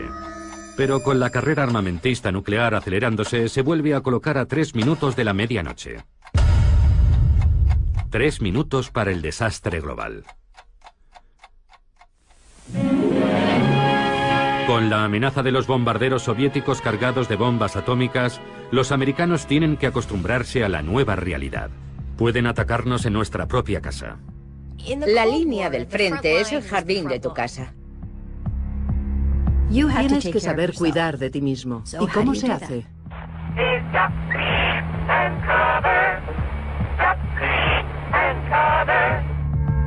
Puedes esconderte bajo el escritorio, refugiarte en el sótano y sobrevivir a todo esto. Nuestro Congreso deja la responsabilidad en la iniciativa personal. El gobierno hace pruebas para saber qué le ocurriría al americano medio. Comencemos con los refugios. Podría salvarnos la vida si estamos lo bastante lejos de la zona cero. Colocaron a una familia de maniquís vestidos con ropa de JCPenney dentro de una casa típica de los suburbios. La amueblaron, llevaron comida, latas de conservas y la volaron. 5, 4, 3, 2, 1.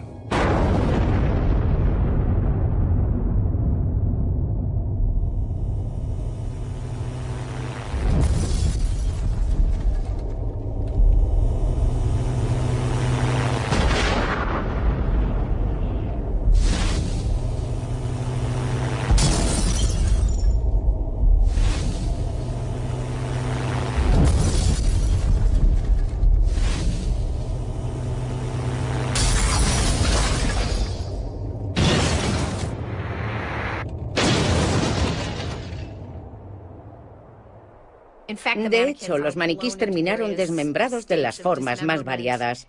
Pero la lección que Defensa Civil extraía de todo eso era que si tomabas las debidas precauciones, podías sobrevivir.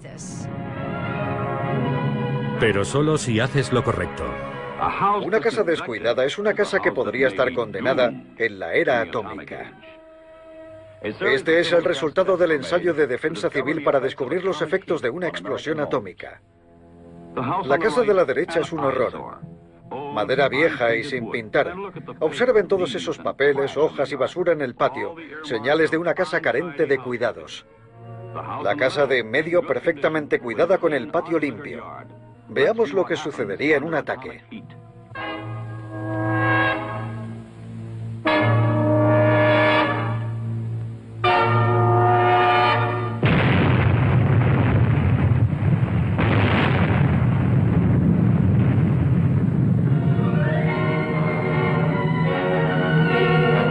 La casa de la derecha es la primera en arder.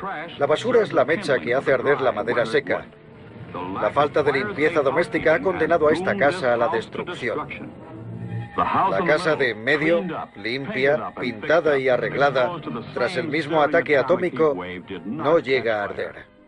La idea era que si limpias tu patio y no hay basura ni nada parecido, tú también puedes sobrevivir a una explosión nuclear. Es tu elección. La recompensa podría ser la supervivencia. Y es tu responsabilidad, no la del gobierno. El gobierno no puede hacerlo por ti, tú tienes que cuidar de ti. Y si no lo haces, si resultas herido, es tu culpa. Aunque limpiar podría no ser suficiente. Quizá tenga que hacer algunas reformas. Bueno, me alegro de que bajéis a ver mi refugio nuclear. Anoche acabé de pintarlo. Esta habitación puede usarse para otras cosas. Sí, Walt. Puedes usarla como dormitorio de visitas. Supuso el comienzo de un proceso de militarización en el que todo el mundo debía estar preparado. Los techos y muros gruesos protegen de la radiación. Cuanto más gruesos, mejor. La cultura de la preparación. Bien, ya está terminado mi refugio atómico. ¿Qué es en realidad la defensa civil? Es un teatro doméstico con propósitos diplomáticos.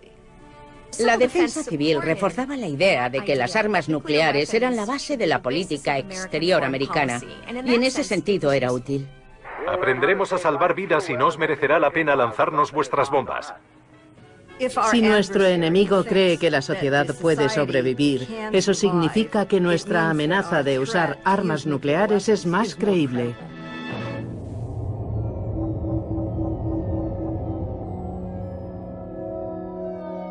Mientras el gobierno intenta convencer al público de que es posible sobrevivir a la guerra nuclear, en el Pacífico los científicos se disponen a probar el primer prototipo de lo que Edward Teller llama la superbomba, la bomba de hidrógeno. La prueba es secreta, pero se graba una película ahora desclasificada. Si todo sale según lo planeado, muy pronto veremos la mayor explosión jamás vista sobre la faz de la Tierra. El artefacto es más un proyecto de feria de ciencia que un arma, y menos una bomba que un edificio. El combustible, hidrógeno líquido, tiene que enfriarse a 400 grados bajo cero, por lo que parte de la bomba es una planta de refrigeración.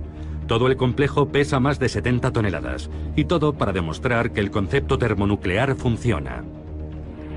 Esta es la primera prueba a escala real de una bomba de hidrógeno.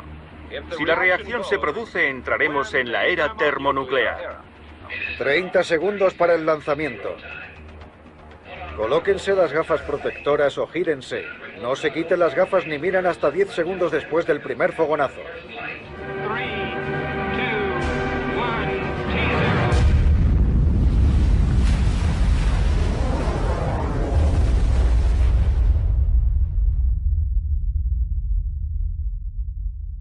La potencia de la explosión es similar a la de 10 millones de toneladas de TNT.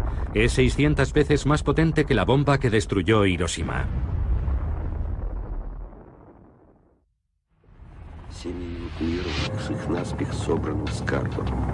Nueve meses después,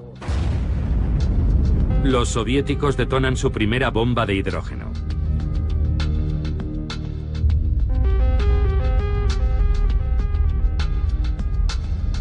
Es menos potente que la bomba H americana, pero es lo bastante pequeña como para poder ser lanzada desde un avión.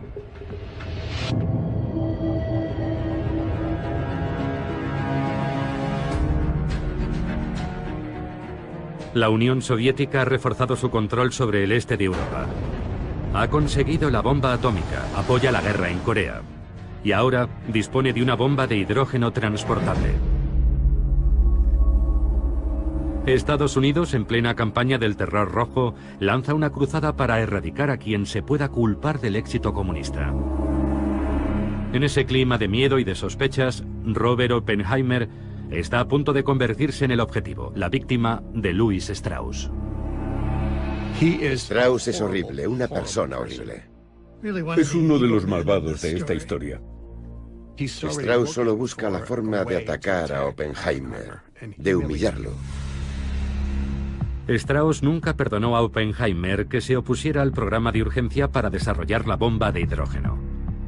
Cuando el presidente Eisenhower nombró a Strauss presidente de la Comisión de Energía Atómica, Strauss pudo vengarse.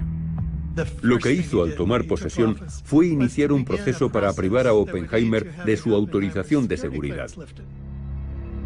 La comisión convoca una vista. Strauss elige a los jueces y al fiscal, y les proporciona informes secretos sobre Oppenheimer que se remontan a los años 30, y recurre al FBI.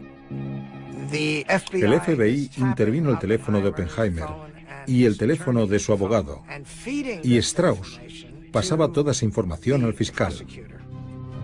Es una farsa de juicio. Investigaron toda su vida paso a paso, error tras error. Algunos lo defienden, otros le atacan. Las mujeres de su vida, su pasado comunista. Y Oppenheimer se encogía, encogía y encogía sentado en aquel duro banquillo, en aquella audiencia de seguridad. El momento de la verdad llega cuando le preguntan a Edward Teller, ¿cree que Oppenheimer es un riesgo para la seguridad? Y Teller, muy inteligentemente, no dijo sí, lo creo. Lo que dijo fue, me sentiría mucho más seguro si el gobierno nunca más volviera a pedir consejo a Oppenheimer. Y aquello fue el tiro de gracia.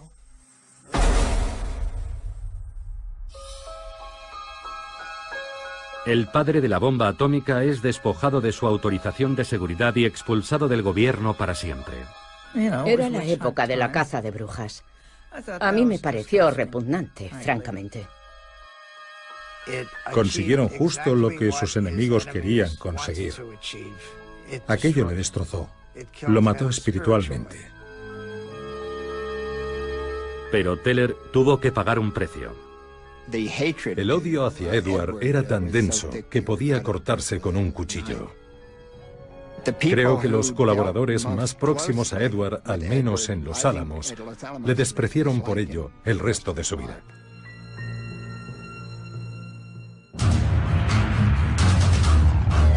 Mientras perseguía a Oppenheimer, en el Pacífico, la CIA realiza otra prueba. La primera bomba H móvil americana. Si funcionaba, sería un arma termonuclear arrojable.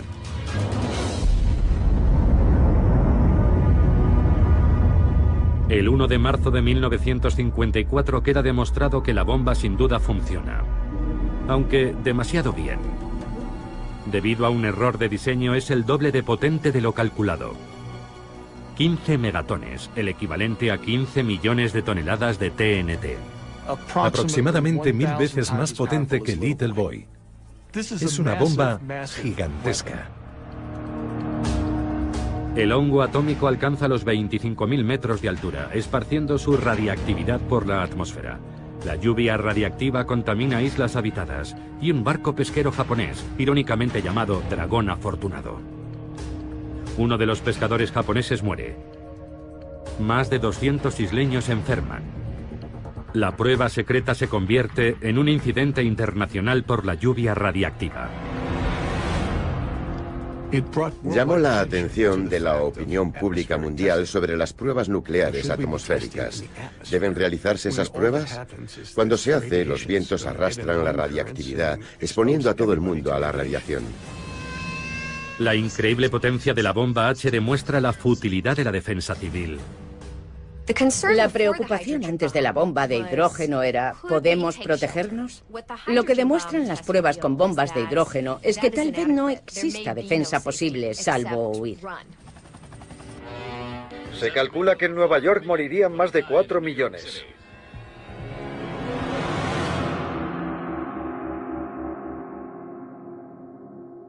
Si sobrevivir a la bomba H soviética es imposible, la única opción es disuadirlos para que no ataquen los primeros. El presidente Eisenhower crea una nueva política. Cualquier agresión soviética se responderá con una fulminante represalia masiva nuclear ejecutada por el Mando Aéreo Estratégico, el SAC.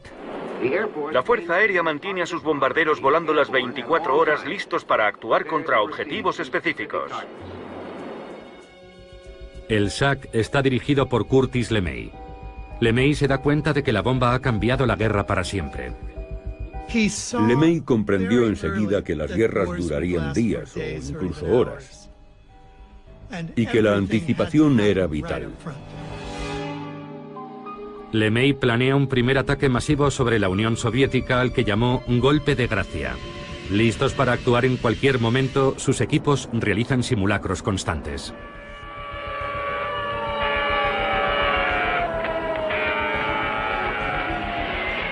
Los B-47 y B-52 despegan desde todas las bases.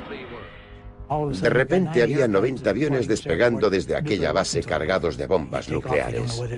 Y no sabías si era para una misión real o no. Todo era alto secreto. No recibías instrucciones hasta que estabas volando. Y en otras 10 bases pasaba lo mismo. Los aviones se dirigían a la Unión Soviética y a menos que la Unión Soviética se retirara de inmediato, no había vuelta atrás.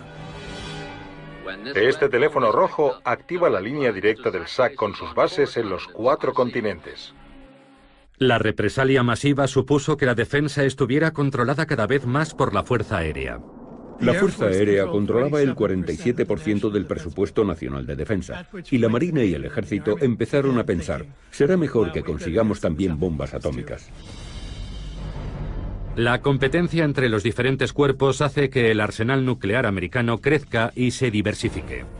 El laboratorio de Los Álamos estaba feliz de hacerlo y los militares de pagarlo. Pedían algo y respondían, sin problemas. Las armas nucleares eran contempladas como armamento convencional. ¿Cuántos tipos podemos fabricar? Bombas grandes, pequeñas, ojivas grandes, pequeñas. Artillería nuclear para el ejército de tierra. Incluso mochilas nucleares individuales. Una forma de evitar que 1000 tanques soviéticos invadieran Alemania. Un artefacto nuclear será detonado aquí 26 minutos antes del ataque. Bloqueando avenidas de entrada, provocando inundaciones, cráteres, corrimientos de tierra, atacando autovías, ferrocarriles o puentes. Demoliciones con munición atómica. Al final, la presión por hacer una versión nuclear de cualquier cosa termina descontrolándose. Había un bazooka nuclear que probablemente era merecedor del premio a la idea más ridícula. La detonación es perfecta, liberando su letal radiación. Algunos físicos dijeron que se podía fabricar una granada de mano nuclear. El único problema era encontrar a alguien lo bastante estúpido para lanzarla. Así llega a su apogeo el arsenal atómico americano. En 1947 teníamos un arsenal de 13 bombas. En 1953 supera las 1100. A finales de los 60 teníamos más de 31.000 armas nucleares, de 36 tipos diferentes. Yo me preguntaba, ¿de verdad se necesita todo esto? Creo que la mayoría de los militares pensaba que sí. Y creo que la principal razón era política. Ya sabes, tenemos más que tú. El último ejemplo del "tenemos más que tú" llegó en octubre de 1961. Los soviéticos detonan la bomba más potente de la historia. La bomba del zar. 50 megatones. 50 millones de toneladas de TNT. El piloto dijo que el fuselaje se había alabeado dramáticamente. Nunca más volvió a volar. Dijo que había hecho su trabajo por la madre patria y se retiró. Pero no sirve para nada, salvo por su simbolismo. Una bomba tan potente carece de utilidad. No matas a más gente con una bomba gigante que con dos bombas pequeñas. Había dos superpotencias y tenías que impedir que la otra disparara antes. Y la única forma era siendo tan fuerte que si ellos atacaban primero, tú los aniquilaras. La destrucción mutua asegurada era una locura. Mirando hacia atrás, creo que lo era.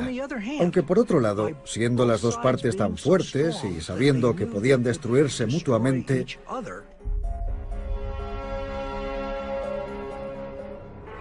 se mantuvo la paz. Hasta que estuvo a punto de romperse. En octubre de 1962, el líder soviético Nikita Khrushchev ve la oportunidad de asestar un audaz golpe en el patio trasero de Estados Unidos. Khrushchev decide desplegar misiles en Cuba para alterar el equilibrio de poder. Todavía hoy siguen apareciendo nuevos detalles sobre el juego estratégico de Khrushchev. Aún no conocemos todos los detalles, pero no eran solo los misiles. Los soviéticos planeaban crear una enorme base militar en Cuba, la base militar soviética más grande del mundo. Khrushchev pretendía cambiar por completo el mapa de la Guerra Fría, radicalmente, sin precedentes. Pero para lograrlo, Khrushchev tenía que hacerlo en secreto. Si Estados Unidos descubría que los misiles iban a Cuba, se lo impediría. Y casi lo consigue.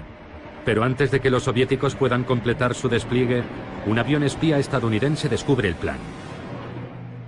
El enfrentamiento comienza con un discurso. Eran casi las 9 de la noche cuando anunciaron que el presidente iba a dirigirse a la nación. Buenas noches, conciudadanos. Este gobierno ha mantenido la más estrecha vigilancia sobre el despliegue militar soviético en la isla de Cuba.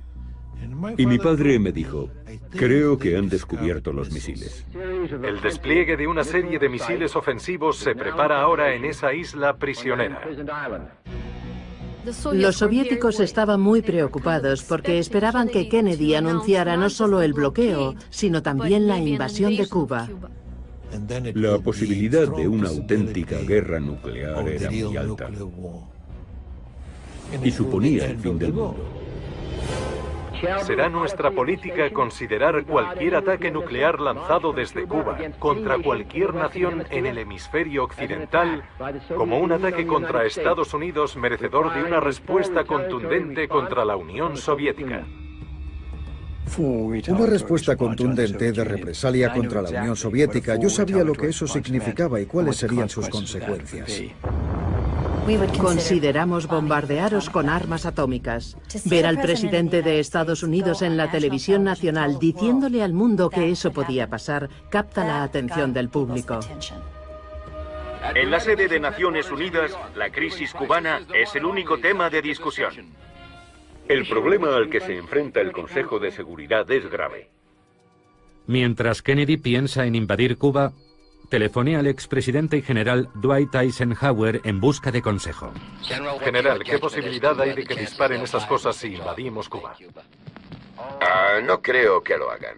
¿No lo cree? ¿Entonces correría ese riesgo? Algo podría hacer que esa gente disparara, pero no creo que sea eso. Ya. Bien.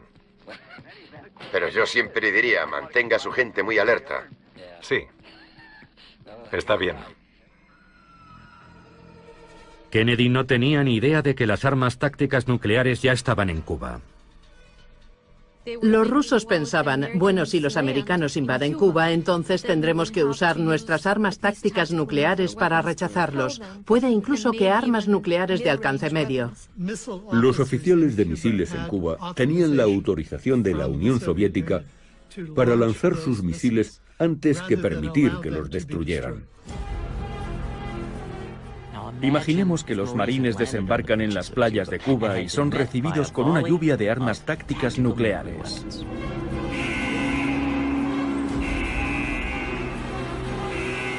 Fueron unos días terroríficos. Yo estaba convencido de que iríamos a la guerra. Cada vez que entraba en aquella sala pensaba que aquel sería mi último día en la Tierra.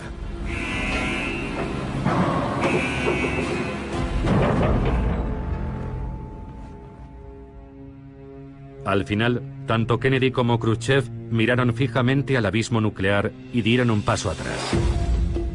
Los dos líderes tomaron el control de la crisis y decidieron: no empezaremos esta guerra. Intentaremos resolver esto con la diplomacia. Es una verdadera historia de aprendizaje cuando se dan cuenta de cuáles serían las consecuencias. Khrushchev cambió totalmente su posición, de forma radical, muy rápidamente. Khrushchev retira los misiles. A cambio, Kennedy accede a retirar en secreto los misiles desplegados en las fronteras con la Unión Soviética. La crisis de los misiles de Cuba fue un momento mucho más crítico de lo que la gente cree actualmente. Los dos lados se comportaron de una forma temeraria, muy temeraria. Pero cuando vieron el peligro real, ambos hicieron concesiones y fueron muy razonables. Puede decirse incluso que con la crisis de los misiles comenzó el proceso de control de armas. El presidente de Estados Unidos firmará ahora los instrumentos de control de este tratado. 9 meses después de la crisis de los misiles, Estados Unidos, la Unión Soviética y Gran Bretaña firman el primer tratado de prohibición de ensayos nucleares. Se prohíbe las pruebas con detonaciones atmosféricas en el espacio y submarinas. Y un año después se establece la primera línea directa entre Washington y Moscú.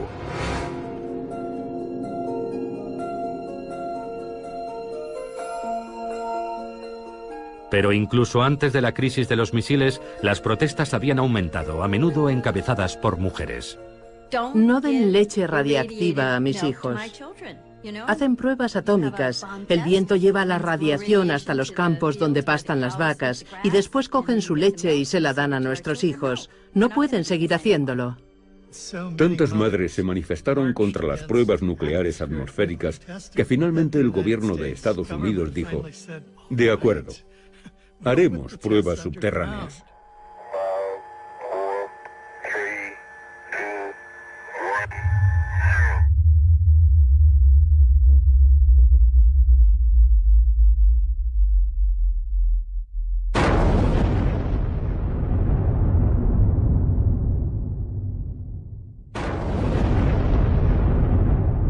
Las pruebas nucleares subterráneas mostraban el uso potencial de la bomba para cambiar el paisaje masivamente. Puede que para construir carreteras, puertos, canales. Las pruebas comenzaron en 1945 y continuaron hasta el 62. Y se realizaron más de 200 detonaciones nucleares.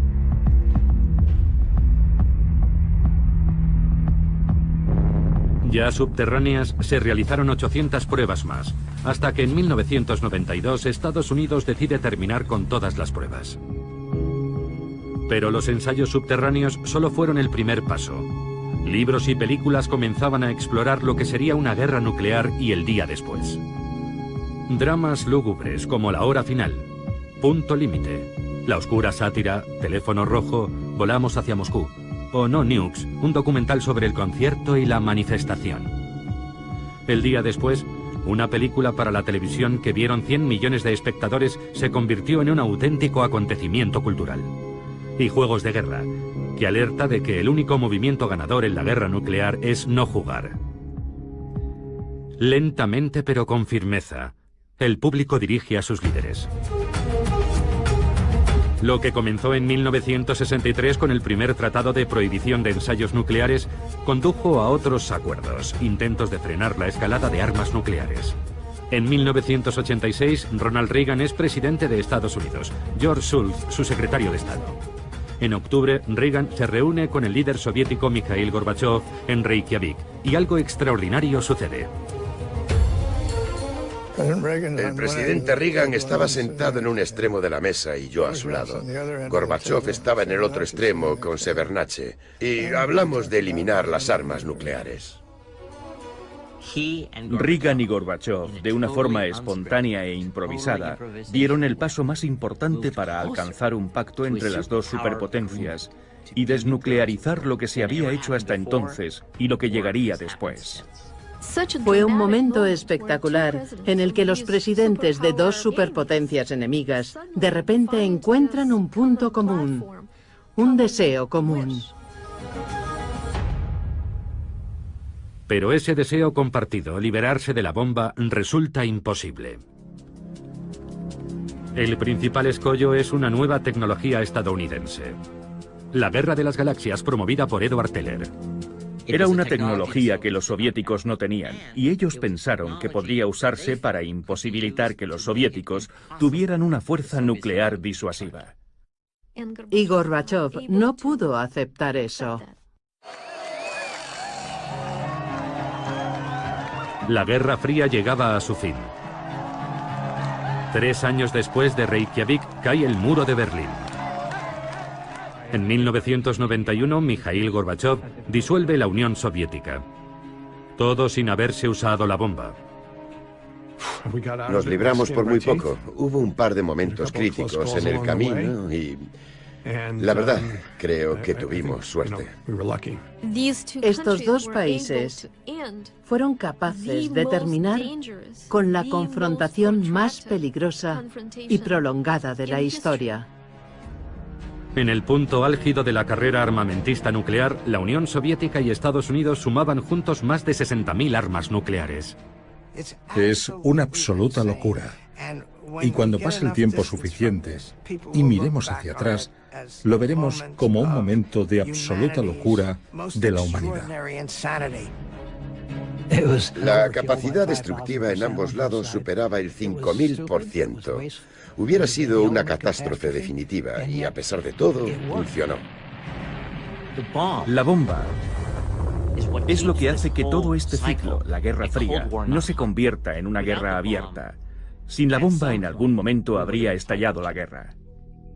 El legado de la bomba fue que realmente cambió la naturaleza de la política global. Las reglas cambiaron por completo. La bomba obligó a los políticos a comprender que no se podía ganar la guerra. Porque si empezabas la guerra, podías perder más de lo que podías ganar.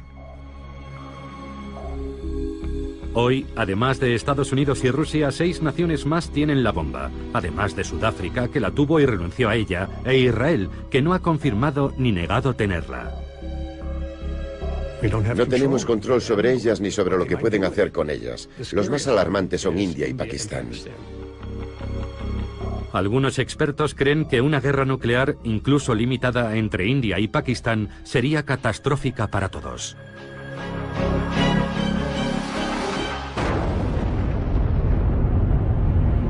Las ciudades arrasadas generarían una nube tóxica tan grande que habría una especie de invierno nuclear en todo el mundo, provocando una bajada de la temperatura global que causaría una catástrofe agrícola mundial. 2.000 millones de seres humanos morirían de hambre.